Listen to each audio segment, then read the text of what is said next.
Throughout Hispanic Heritage Month, we highlighted a number of people, groups, and Hispanic traditions.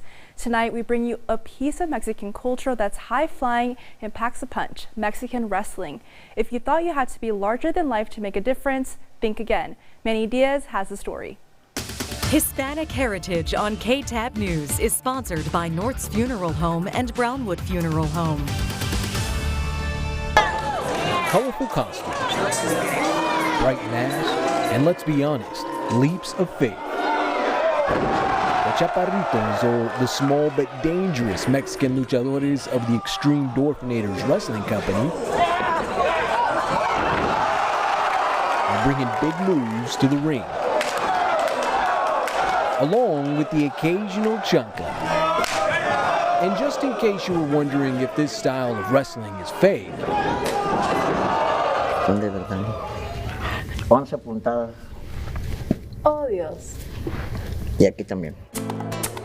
The art of lucha libre, or freestyle wrestling, dates back to the 1800s in Mexico.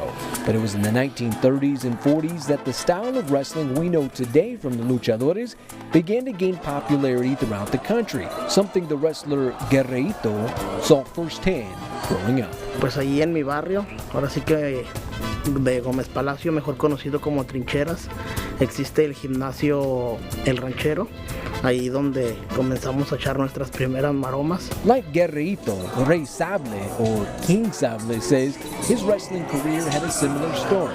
However, in the beginning, didn't quite have the support of his family.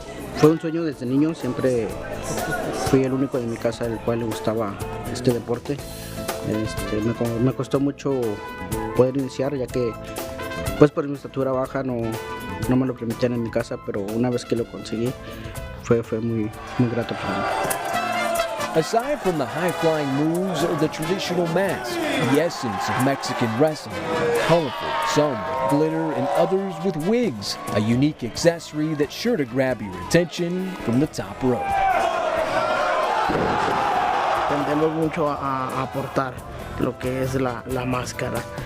Y pues significa mucho para mí, ya que esta máscara pues es de una dinastía, pero ahora sí que son los guerreros laguneros, y pues es algo muy especial para mí.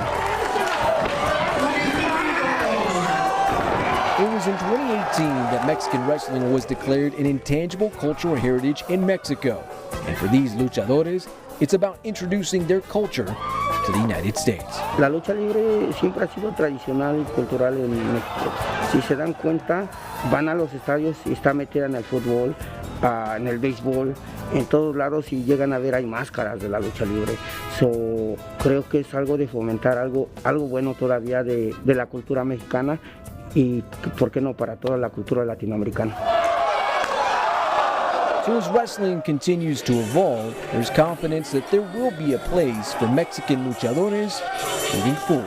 Y lo estamos viendo ahora en compañías grandes como WWE, hay ahora bastante gente hispana, siempre va a haber oportunidad en el wrestling. With the luchadores of the Extreme Dwarfanators, a coverage you can count on. I'm Manny Diaz, KTAB News. The luchadores added that the best part of what they get to do is portray Mexico and its culture.